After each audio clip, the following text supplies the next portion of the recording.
The purpose of this meeting is the Board of Trustees right now is in the process of making the decision on whether the village will be able to participate in the buyout program. There's been a lot of confusion with communication within the program and the village. So since our last meeting, they just decided when they woke up one morning that they were going to change the deadline for the applications to be submitted to the program. What I did was I took each and every one of the addresses and names of each of the properties who checked off that they were interested in participating in the property, and I submitted your names into the program. Okay, this does not mean that you are bound to participate in the program. It does not mean that they're going forward with it. What it says is that you're in the system. Okay, so it's basically, it was a protection for all of you so that I could make sure that if indeed the village decided to go forward, that you were all in the system. And that was the important part, is to get you in the system. I know you said no questions. Was this for everybody that attended the last meeting? This is for anyone who attended the last meeting and anyone who called in after the flyer was distributed the second time. Any of you who called in and gave your name into Kathy Mills, they were also sent up as well. Okay, well, I didn't speak to Kathy Mills. I left a message for you actually to call me back, which... What is your name? Diane Mandela, we live in 90 Monterey, which I didn't hear back from anyone until 2 days ago, but this is the second... Diane, you're on the list. Okay, thank you. You're welcome. Yeah, and in the sign, the first meeting that you were at, Barbara, your name is on the list. We're just checking to see if you had checked off that you were or were not interested in the program. Okay, okay. So, so where we are right now is all the names were submitted up to the program of the interested property owners, regardless if you had a commitment from your neighbor or not. At that time, we still sent it up because once you're in the system, you're in the system, and then you can participate in the program if the program goes forward. So I want to assure you all of that. I did not want to have to get in touch with each and every one of you and try to figure out, yes, you were, no, you weren't, if your neighbor was, if your neighbor wasn't. I figured, let me just get you into the system, and then we can sort it out later on. So that's really all that's transpired since then, except for they keep changing the deadlines. Now, the next deadline is April 1st. April 1st, the Village of Suffern has to have their application on behalf of all of you in. And that's why we're meeting tonight. We're meeting because the Board of Trustees has to take into consideration a numerous amount of things with going forward with this program. So one of our main concerns is to hear from all of you.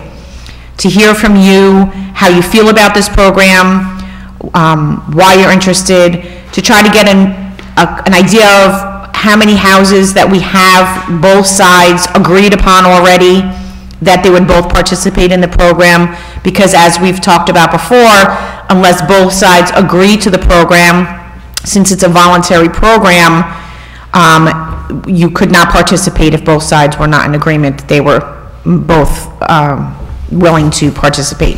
It would make you not eligible. The other things that make you not eligible is if either side is upside down on their mortgage. The other things to consider for all of you, and I've actually prepared a pamphlet for you tonight that you can kind of leaf through, is any monies that you received from any flood insurance is deducted off.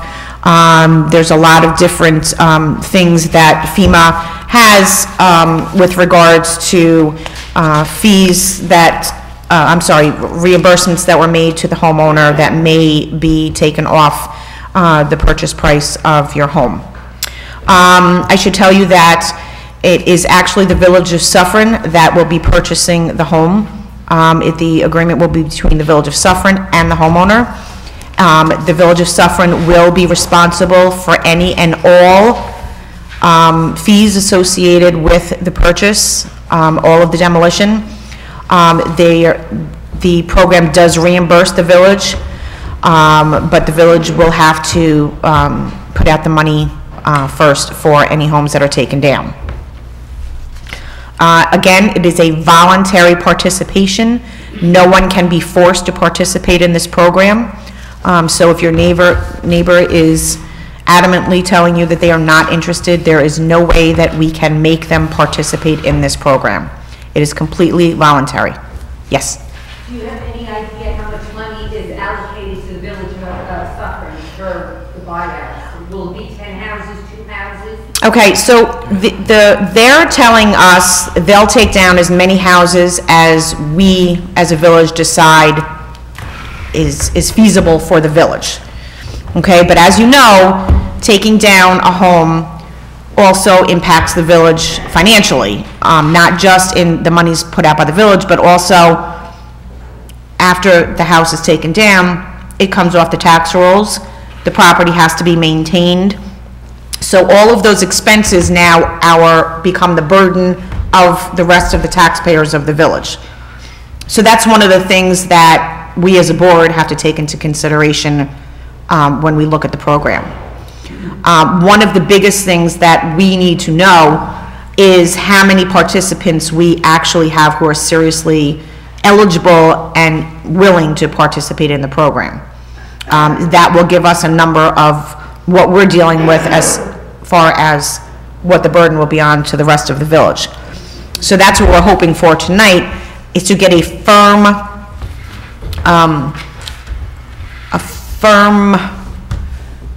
I'm trying to find the word. I don't want to tell you that if you tell me tonight that you definitely have to be in the program, but I want a number of people who are really seriously considering it. Yes? How could you commit when we don't know when you get paid for the housing? Okay.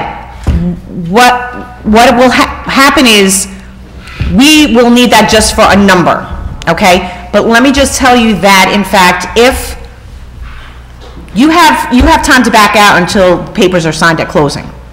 So if you are not happy with the number that they give you, you can back out of the program. Okay, nothing is, set in stone until you actually sign the papers at the closing of the house. Okay? So up until that point you can back out. If there's anything that you're not happy with, anything you don't like, anything that you're concerned about that makes you feel as though, you know what, I made a mistake, I don't want to be a part of this, you can back out at any time.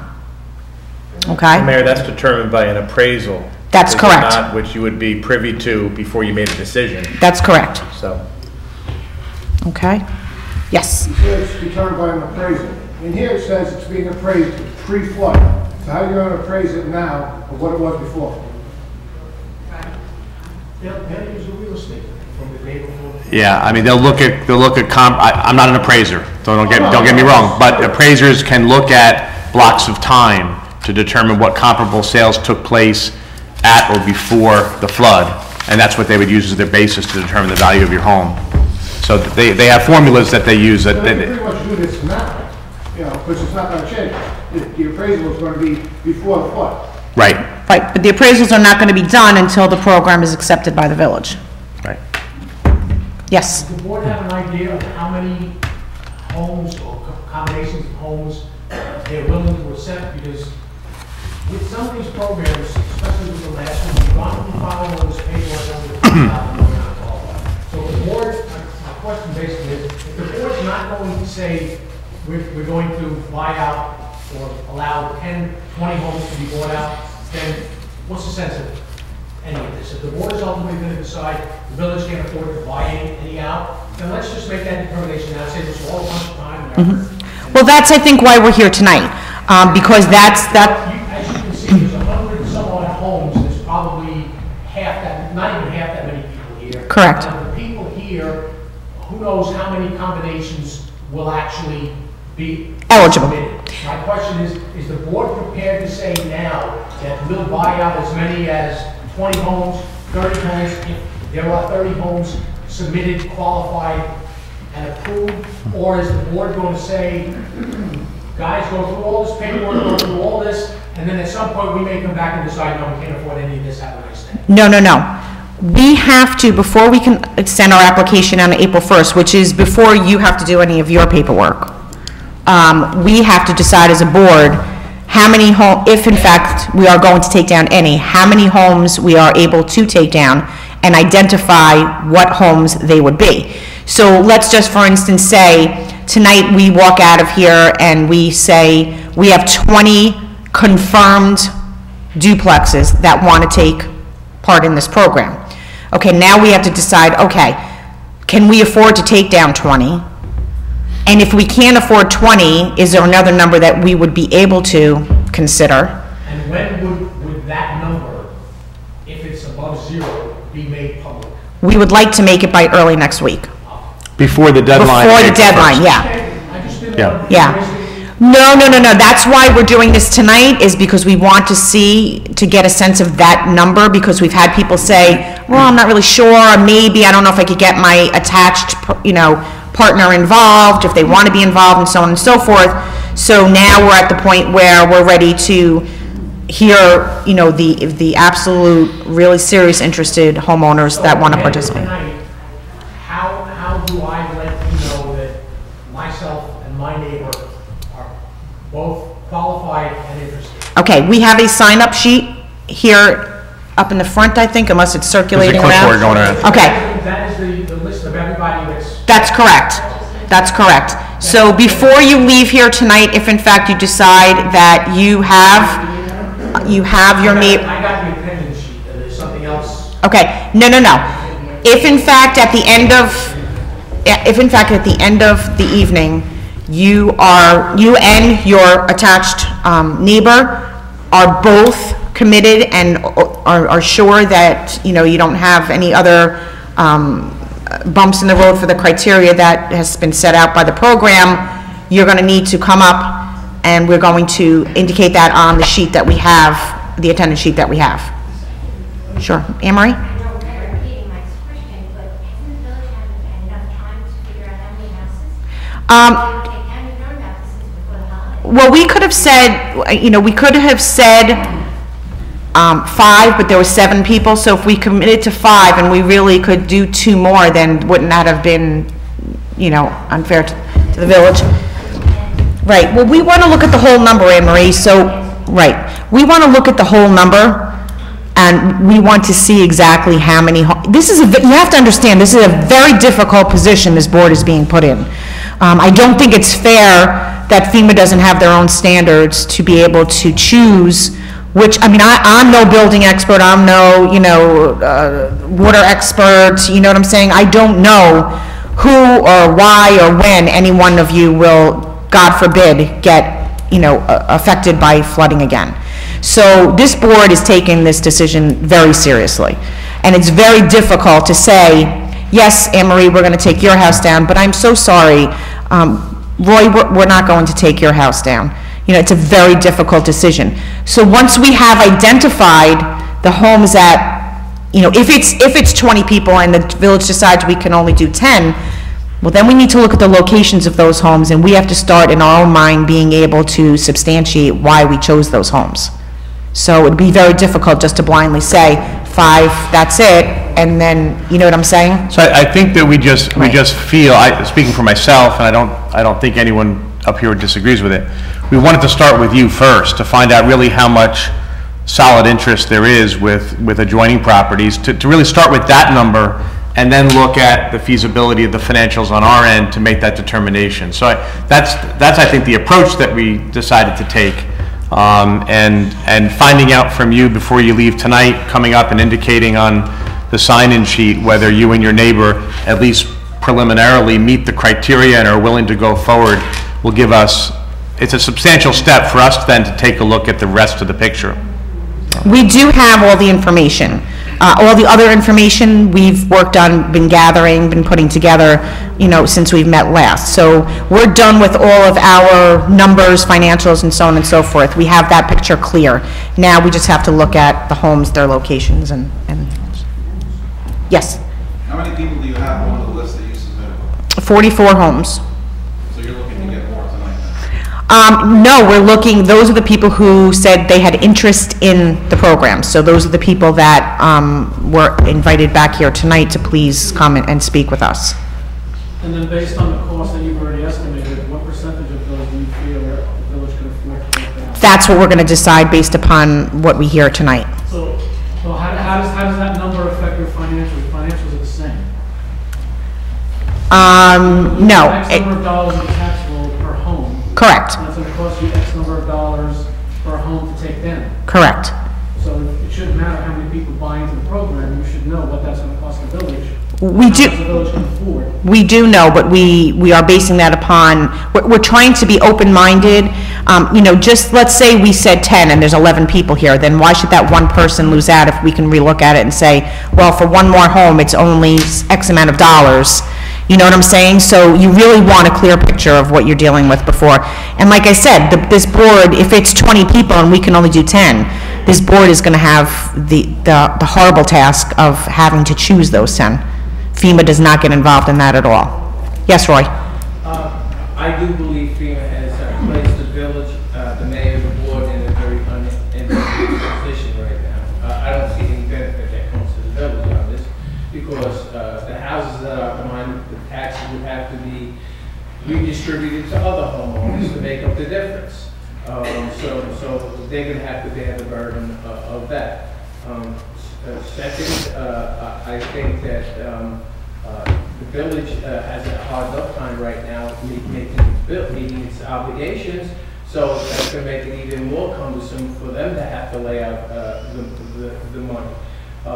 Then when you have these houses taken down, and to my knowledge, they've never ever done this with semi-attached homes. At least that's what the gentleman from FEMA had stated at that. That's true.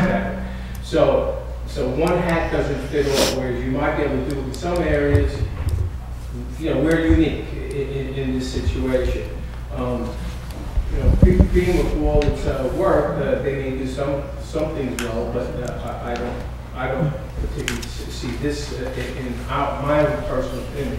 That I know people want to get out, so many people want to get out and they're able to take the opportunity, but then those that do manage to go, well, now you're going to have open spaces, and so it's going to look like a house here and a house there, and it's going to look a little like Dodge City, tumbleweeds next coming through, and it's going to make it that much more difficult for anybody else that remains to be able to sell their home, because who would want to come in and see that these homes are getting knocked down? You're going to become a prisoner. Yeah, and that's another thing that this board has considered, Roy, is that the property values of those who are left behind are also going to... And lastly, I'd just like to touch upon the legality. If you can afford to do 10 and there's 20, I'm just throwing out numbers, right? So the 10 that remain, well, if a flood did come along and they lost their house, don't you think that they would seek some kind of remediation in a legal way against whomever that they applied for the buyout and they didn't get it? And so they are now left with. Right, and you've heard me say that before. I mean, that's definitely something to consider as well. I mean, I don't know, and we've really not been able to get a definitive answer on whether there is a legal issue or not. The thing that stands out in my mind, and again, I'm no lawyer, but in fact, if FEMA's telling us we can take them all down if you want us to, and we're only saying, well, we can take down 10, well, then the money was there, but we didn't do it. And is there a legal obligation there? I think it probably could be argued, for sure. I don't know that it would go anywhere, but it's definitely something that I've considered myself as well. And I have to tell you, if I'm forced to make that decision, it's going to really weigh heavy on me. That's for sure, because I've seen the devastation down there. I don't envy anybody. Yeah, it's very true. Yes. Yeah, I want to say the same thing. It's unfair that you all have been put in that position to have to make that decision. It's terribly unfair that you should have to choose between myself and Roy. For Roy, in a second, and I feel bad for Roy. The question is, when tonight ends and you find that you have X amount of houses, right? 10 people. Right. Someone's going to wake up tomorrow morning and realize, oh, I didn't get in there, and they're going to want to come in, and more people are going to want to come in. So when does it stop? When do you take the final number and say, these are the people, this is the... Right, that would be when I make the phone call to the program to say that this is the number of houses and this is our application. April 1st? It has to be before, by April 1st. Yes. Just give me 1 second, I want to get this young lady here.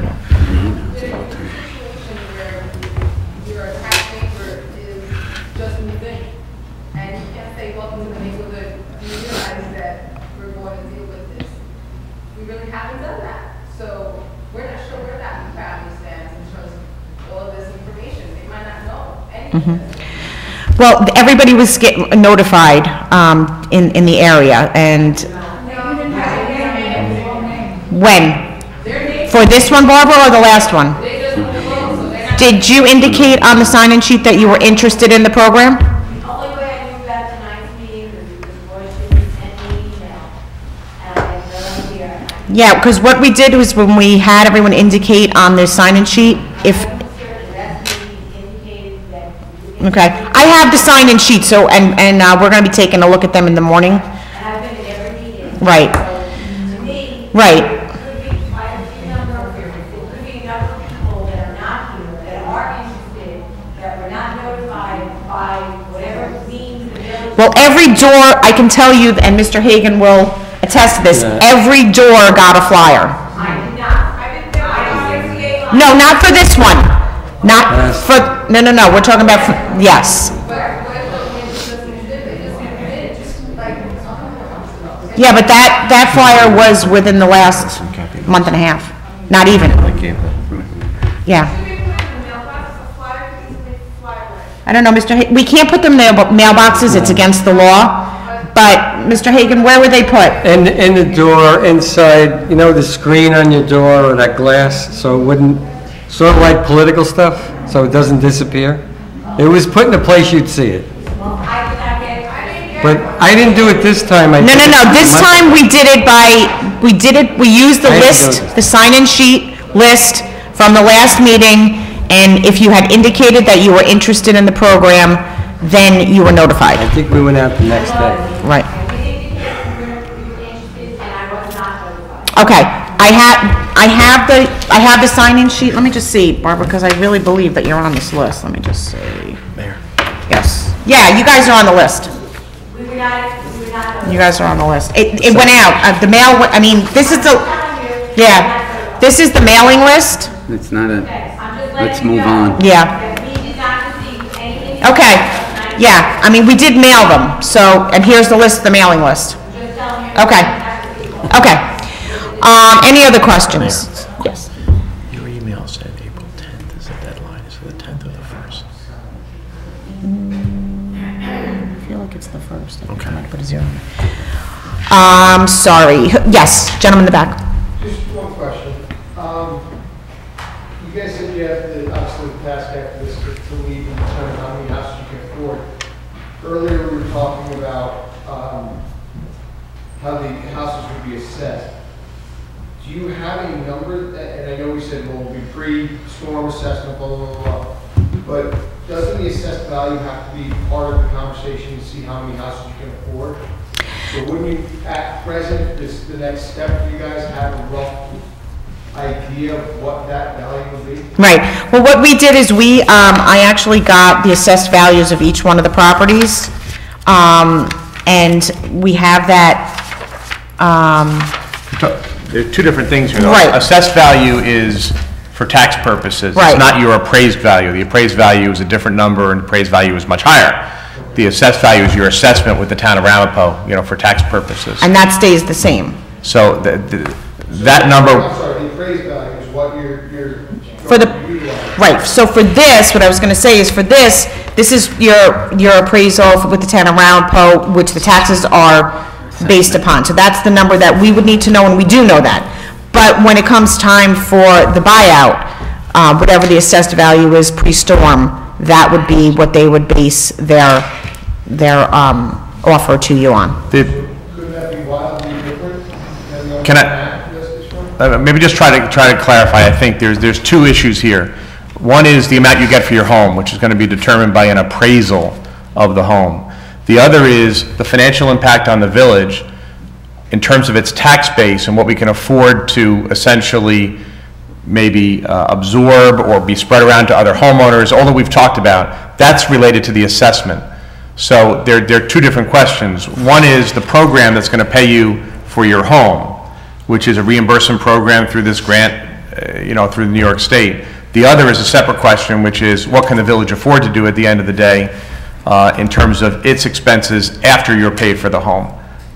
Is that, So I think that answers it, because you're saying that you guys essentially have to buy the house to begin with, and then you're reimbursed rather based on FEMA's appraisal? yes, that money gets reimbursed to the village. The money has to be fronted by the village. Correct. But it gets paid back the FEMA rather, through this program, will pay the village back. So does that weigh into how many houses you can afford to purchase then, or no, you just say you're going to be reimbursed? Well, we'd also have to look as to what the total number would be and how we would finance that. Because we do have to front the money for it in Right. order to get reimbursed. So it's a factor, but for me, it's less of a factor because that money is going to be reimbursed. Right. The village will get paid back. The financial impact on the village long-term is another question. Right. Yes. What happens if, say, a person moved in after the flood, so their house is worth, let's say, $150,000. But we moved in before the flood, where it was at peak market, and they get that money? No, it's not based on that. It's based on the assessed value pre-storm. So it's not when you bought it. Right. It's based on the assessment pre-storm. And the appraised value. The This- person who moved in now is going to get... The appraisal, Yeah. I'm sorry. You're right, thank The you. person who moved in now is going to get what it was pre-storm. And they're going to get flood out. Right. So why would they know? So if I've been there X amount of years, I got flooded out. Right, This guy moves in last week, gets bought out, for now more money, here's the profit. Right. right, yeah. I don't see anything in the program that says someone in that scenario is either not eligible for the program or their numbers are different. Right. Doesn't seem to be anything that distinguishes. Yes. Would not the value be approximately what the 4 houses got that were knocked down? Yeah, I would say you could probably use that as, I would assume it would be comparable. yeah, it would probably be close, if not, yeah. What did those houses get? 245? I think it was don't quote me, but I think it was 245. Yes. So I've been hearing a lot of talk basically of what you've got to afford, what you've got to lay out. I'm sure that someone from the town has spoken to the state senator, I'm sure that someone from the town has spoken to the federal government. Has someone from the town looked at the federal government and seen what they will offer for, let's say, new parks? I'm sorry, I missed that. For new what? For new parks to be constructed, new open space to be constructed. There's all sorts of programs out there. You guys investigated any of those to kind of supplement or subsidize what you have to spend, what you have to lay out. This can't be the first. Right, but we'll get fully reimbursed for that. That's not the problem, okay? I'm sorry. That's What okay. I'm trying to bring up is, let's say everybody wants to get involved. Mhm. Everybody has their concerns, and I understand that. But, and I understand what kind of weight it would have on you in terms of having the difficulty sleeping at night, saying, well, you can't because this is what we can afford, and so on and so forth. In order to make it fair and equitable for everybody, if you looked at it from the entire picture, and you said, this is exactly what the town needs to have to make sure that these people are all paid in full, they're all made whole, they're out of here. We've got our own situation to figure out our tax rolls and things like that. There has to be government programs. I'm talking about federal government programs that you guys can apply for. I don't know what they are, but I know this government spends money like. Oh, you mean for the loss of tax revenue? Is that what you? Okay, yeah, there's nothing out there, I can tell you 100% that's going to offset and help us with that part of the program. We have exhausted that through the last buyout, this buyout. There's absolutely no relief whatsoever that will come to us in that respect. The only thing that they will do is take the homes down, tell them that we're responsible for the properties, maintenance and all, and we can never, ever have it built upon again, nor can we sell the property to anybody. That's FEMA, So, but that's a different. well, that's the federal government. That is the federal, that's one small section of it. Yeah, but the state's not gonna step in. If the federal government says, here's the standards, here's what you're following, then that's what everybody follows. All I'm trying to do is. No, I agree with you, and trust me, we have exhausted every avenue possible to try to. And we do have a grant writer that looks for programs that can assist us in any way, shape, or form. Fred Rell is our grant writer, and I'm sure he keeps his eye out all the time for various programs. Right. It's just there hasn't been anything that's popped up. The only thing that we have found is a beautification program for the empty lots that are left behind for these past 4 houses that were taken down, 4 units. We've found a beautification program where they'll put some trees in for us, but otherwise, it's not, there's no assistance to the village financially whatsoever, except to reimburse you for taking down the homes. It doesn't mean we won't keep looking. Yeah, exactly. I was just going to say, they just took the words out of my mouth. Yes. I'd like to address a case that this gentleman doesn't realize, and some folks people have heard it ad nauseum, of course, is addressing what it lies in the village and is the property of the town, and that is the quarry. And as you all know, for a year and a half, the town had put in for a $5 million grant for a siphoning plan that would divert the water into the quarry. Broker engineer in January, we had a meeting at the town. Broker engineer was nice enough to come. He said it holds between 200 to 250 million gallons of water. It would take 8 hours of full storm weather water to fill that. The only thing that they need to do is find the money to implement it. The money cost, he said, would vary between $3 to $6 million.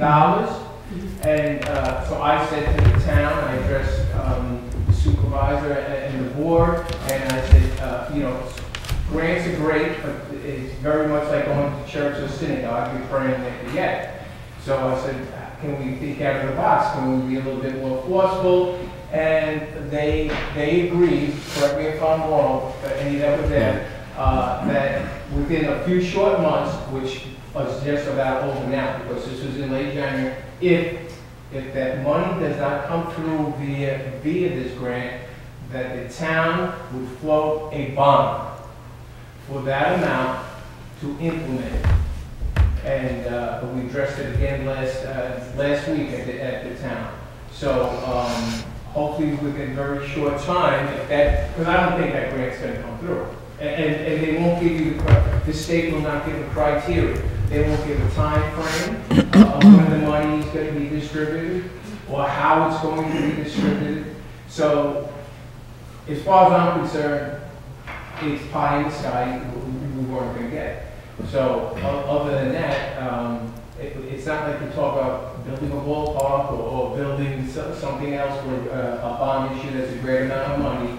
In actuality, it costs more not to do it because of all the, not only the financial costs to everybody, the homeowners, insurance companies, the towns, the villages, but as we all know, the emotional toll it takes on each and everybody that has lived through a flood. So I would ask that everybody also please address the town in an email to please remind them of the promise that was made to on that bond issue. And address it as just that. If everybody has issues other than that with the town, I would suggest that you hold those issues off to the side and just address what is confronting us right now, and that is the flood, that is the water, and that's what we should care about. To be truthful, if the bill passed okay in here and ran for office and said, I'm going to fix you up in your flooding, I'd vote for Fidel, because that's the way it is. It may sound selfish, but how much more can we bear? And so I would suggest that everybody needs to send an email over to the town around the pole, and it was on television, it was on live, and I have it on a CD if anybody would like to see it. Please let me know. I'll give it to a few neighbors already, and we can move forward. But apathy will get us nowhere. You have to be a little aggressive and address it as such. Just it's okay. I understand. I understand that anybody that has adverse thoughts about what's happened in the past. But again, as we say, you can't do anything about 2 minutes ago, no less 30 years ago, or whatever. I'm just trying to move forward in a positive manner So I would just suggest that, say, you stated that you vote the bond, we appreciate it, and we're thankful, and, we suggest that you move forward with it. And that's all, it only takes a paragraph. Just to speak a little bit on Mr. Schuette's points that he had made in regards to the buyout and the people that are left behind, keep in mind, if you don't participate in the buyout, you're still susceptible to flooding. And there still needs to be some type of remediation to flooding along with the buyout. If the people are left behind, the people that will be left behind if the buyout goes through are still going to be in the floodplain. It's not solving the problem. I mean, it is helping the people that participate in the buyout. They're gone. They don't have to worry about flooding. And what you should also know is that, we have been fighting to become a priority as a flood-identified area for many, many years. And it seems that every time we get with the Army Corps of Engineers, or we get with anyone who has any interest in trying to do some flood remediation, something else happens in the world, and we get pushed down the list and get pushed down the list. This will now become, if we do this, this area will now become probably a much less priority, because now FEMA's going to say, well, we've done something there. So, in the long term, for the people who are left behind and can't be because of their neighbor, and they want to be, these people now have to live with the fact that, probably not in their lifetime they'll see any kind of remediation there as far as being a priority on the list. You have to consider the cost. Everybody should consider the cost and think about it. Right. That if your home was worth $250,000 on your, not assessment. Appraisal, excuse me. 4 homes cost you $1 million. To remediate the flooding cost about $5 million. Right. I mean, it's a matter of numbers and income to the village. And that's something that, was a question of mine to FEMA. Okay, so if you're going to spend, umpteen million, you're telling me you can take down all the homes. So then why can't you give us that money and let us put it into remediation?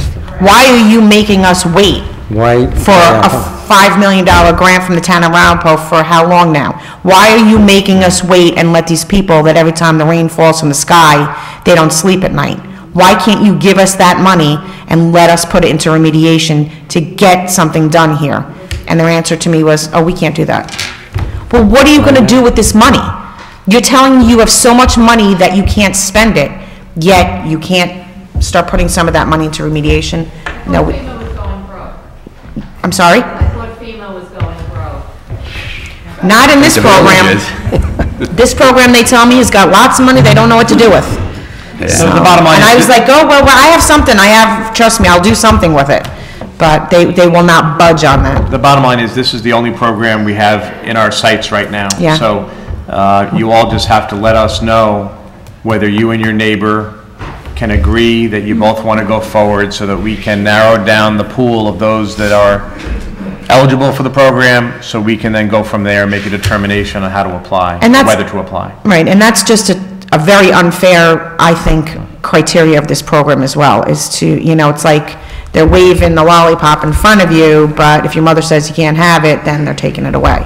So, that's difficult, as tough of a time that we're having on this end with trying to get past, trying to choose or not choose, or whatever the situation is. The burden on all of you is, well, my neighbor won't, I want to, and that's another horrible position to be in. Yes? 2 things. The people that are not opting in, do they realize what's going to happen to the value of their home? Do they realize what kind of condition they're going to be living in? Do they realize that their houses have substantial damage structurally? They're not great. So I think that needs to be stressed to them. I don't know what you guys have done. It's not, I don't live here. Our elderly mother lives here, so I don't know what kinds of meetings went on and how notified these people are. But I get the feeling that once you know, people sign up for this, the people that are left behind are gonna be very angry or wish they had done it. You're right. Right. And nobody told us, and we didn't realize that this was gonna happen, and that sort of thing. You're absolutely right in all of those. Yes, Barbara? Why do we fight for different than Madeline to buy out? That's ridiculous. How do you do, how you choose who to buy out? You're right. And like she said, the people that are left behind are be workers. So why can't we find another route and get the money to have the problem fixed? That's what, Like he said, it requires. That's what Roy said. that's what, right. That's what Roy said. Right. Yeah. That's what we're, yeah. I think the bottom line here is this particular amount of money that's being put in front of us for this program is only for this program and it's not being offered for any other purpose. The board could decide it doesn't make sense to go forward at all and don't apply. I mean, I'm not speaking for anyone else or myself at this point because we're here to listen to you today. But the board could make a determination that it's not the right program to go forward with at all. Then we keep fighting, although we have no official notification from the town of Ramapo, I have to make that perfectly clear. Roy is correct in what he's saying. Yes, the supervisor did say, yes, it's televised, yes, it was definitely said. The village has no official notification that indeed that's going to happen. Okay, I as the mayor have not been notified officially, and I don't believe, unless nobody's told me, that none of the Board of Trustees have been officially notified that he has made this commitment to the village. But that doesn't mean that if this program turns out to not be the right thing for the village, that we're not going to keep exhausting everything that we have in us to go forward to find remediation. I'm sorry to interrupt you on that, but a couple of board members were there, did address it, the supervisor addressed it, and I believe they even asked Mr. Markunas if when they're going to do a form, some kind of a communicative. Right, so the supervisor did express that concern, that he was going to form a committee and work with the village on trying to bond the $5 million for the siphoning system, but as the mayor did indicate, there is no formal written statement indicating he is pursuing it. So can we have the village now reach out officially to the town, since that statement was made by the town? Can the village then send an official notification requesting? Sure. Sure. That sounds like. This way, it's documented. Sure. Well, yeah, as long as Sure. I don't mind sending a letter out to ask him to formally, notify of us of his, yeah, absolutely. Jim? Getting back to the program, you've identified the 44 people who've shown interest. 44 homes. 88 88 actual units. Cross-check those addresses to see if their neighbors expressed interest. No, but that's where we're at tonight, Jim. That's where we're at tonight. What I did. Some duplicates on your list. No, we did it by addresses. Okay, so you don't have. No, we did it by address. Second point. Sure. If it comes down to where the board has to make a decision, whether it's 5, 10, 15 homes, and you have 40 people, this is my suggestion, take it or leave it. I would come up with a criteria before you have to make that decision on how you're going to choose who should get the buyout and who shouldn't. Maybe by the amount of damage they sustained over the years, not just location. And you know what? Let me just tell you something. The funniest part, not even funny, the saddest part of that is that FEMA does not even offer a criteria for it. We'd have to come up with our own. Right. We'd have to come up with our own. Yes. Say me and my neighbor want to go into the program, okay? I decide I want to sell my house, okay? Am I legally obligated to tell the buyer about the buyout? Yes. Okay, and say they still buy the house, but they don't want the buyout. Mm-hmm. What happens then? Well, you have up until, if you've signed the contracts for the buyout, is that what you're talking about? No, I'm talking about before it's actually signed and done. I mean, if you sign the buyout, you're doing the buyout, you can't sell your house, which is already, You can't sell your house to two entities, obviously. Right. The buyer and to the, in other words, yeah. Before your house actually gets sold. Okay, I mean, before the buyer actually comes to, I think, correct me if I'm wrong, Matt, but I think the legality would be that you couldn't be in contract with two different people at the same time to sell your house. Say now, okay? But I'm selling my house now, I'm not in contract. Okay? Do I have to tell, somebody comes to look at my house and want to buy it? Do I have to tell them that there's a possible buyout? I would say that's the moral thing to do. Yeah, I think morally, yeah. Yeah, I don't know. Okay. I mean, because you can, like I said, to someone, you have it out until closing. But morally, I mean, that's to your neighbor who's, that would just be a horrible thing to do, I think. Say it is sold and the new owners don't want to go to the buyout. And then that's. They're not bound to anything. You would have to back out of the program. I read in the other handout that you gave out at the last meeting that there are these incentives. Does that apply, like a relocation incentive, and there was some other 5% incentive, I don't remember. Yes, those incentives are still with the program, yes. Yes. It would appear that the rerouting of the stream is the most beneficial for the town and for the village. Right. You keep your tax rolls, they keep maintaining their tax or their income for you guys. No one, has anybody stressed that to them? Oh, yes. Mayors before me and mayors before them, mayors sitting right here. Somebody right there. Yeah, I mean, it's been just a constant battle. What's their objection? They don't really have a projection. That's the saddest part of it, because what has happened historically is that the Army Corps of Engineers are the ones who do the study, and they are the ones that put together the flow of the river and what they can and what they can't do. Okay, so you have to do that study in order to now determine what you can do to change the flow of the river or widen it here or there or anywhere. So we go through all that, we get that done, and it's not free to the village has to participate. We get that all done, and the tsunami happens, okay? So the tsunami happens, and all these years go by because now they're trying to rebuild and trying to help over there and trying to do what they need to do there. Finally, they come back to the little village of Suffern, who's, they feel a little dot on the map. And they say to us, oh, right, flooding, right. Okay, your study's outdated. We're gonna have to do another study. So they do another study, okay, and they complete the study, and Katrina, boom, Katrina, right? So they're rebuilding, they're doing, then whatever. Oh, they're back to the dot on the map again. Your study's outdated, you need another study. So because we are so insignificant to them, which is the most horrible thing I've ever had to say in my life, we just get knocked down every time because we're just not enormous like, the people who were in Katrina and the people that were in the tsunami. And so that's what keeps happening to us.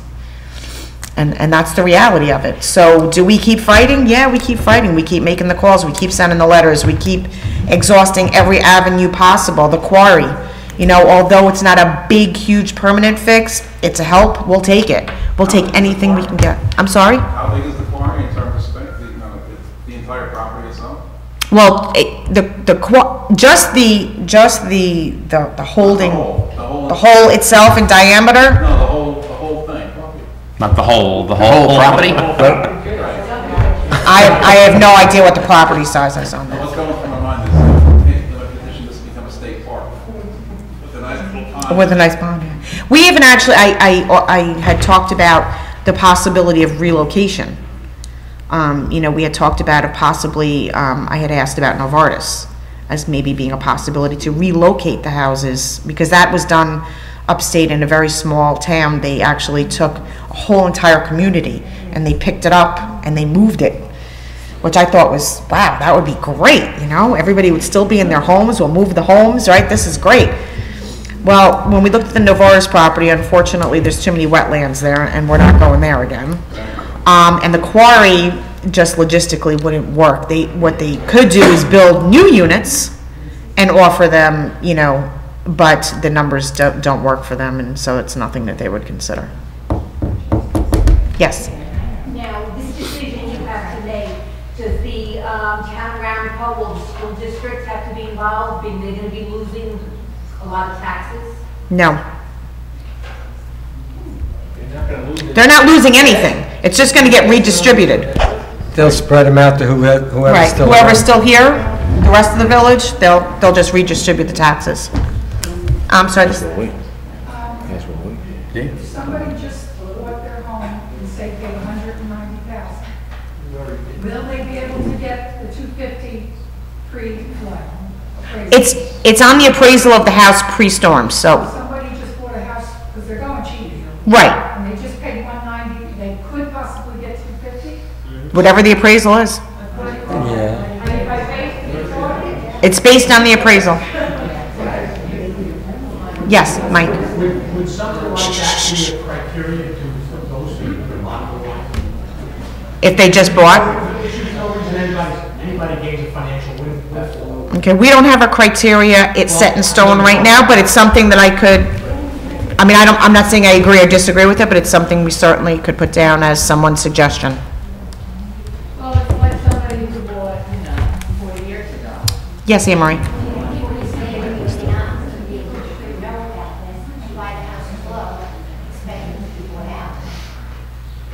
Right. I know what you're I get saying. what you mean, yeah. Yeah, it's true. It's true. Make some money. Make a little money. Right.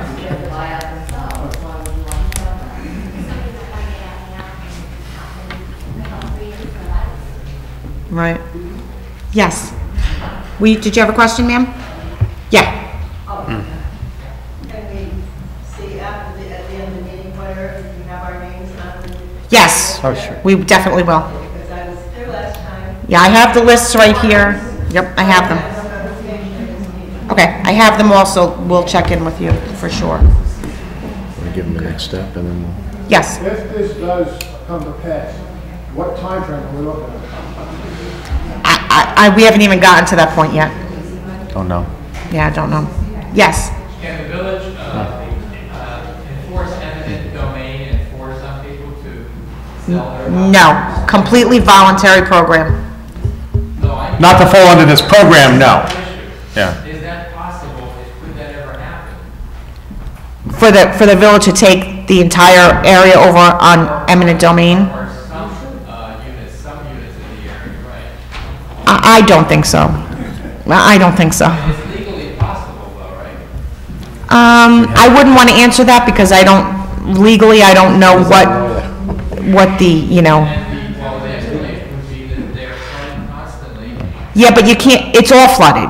It's in a floodplain, so you'd have to do that to all the floodplains. You can't just justify one. A degree of damage is done to the house.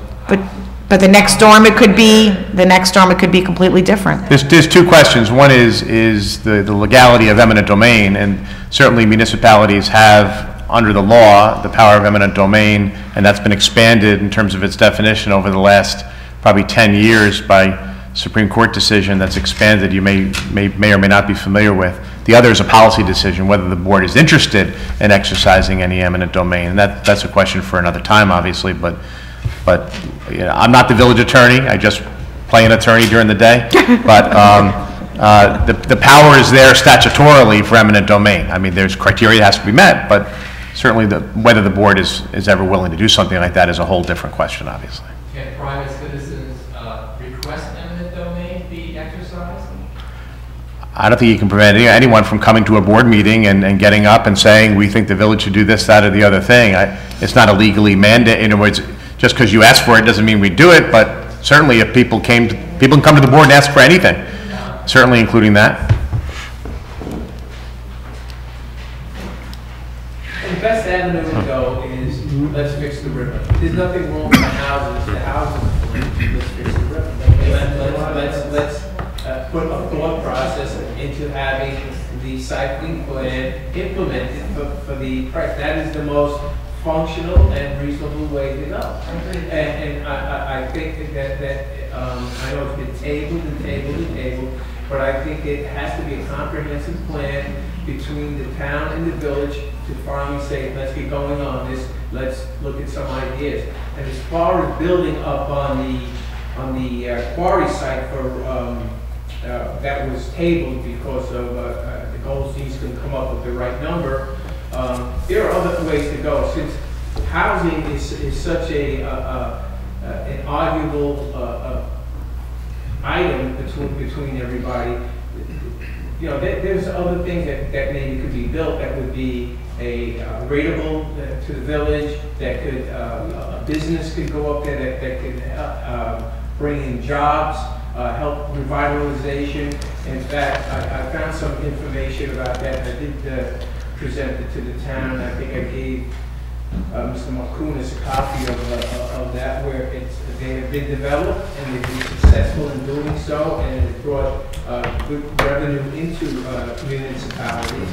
And you know, I think that should be explored also, other than housing, since it's such a inarguable item. Thank you, Roy. Okay, so I want to thank you all for coming out this evening. If in fact you are one of the property owners who has your neighbor and yourself committed to going forward with the program, I ask that you come up to see me before you go, and we will, of course, keep you all updated on our decision. As soon as it's made. As I said, we'd like to try to do it by next week at the latest. And thank you all. Have a good night.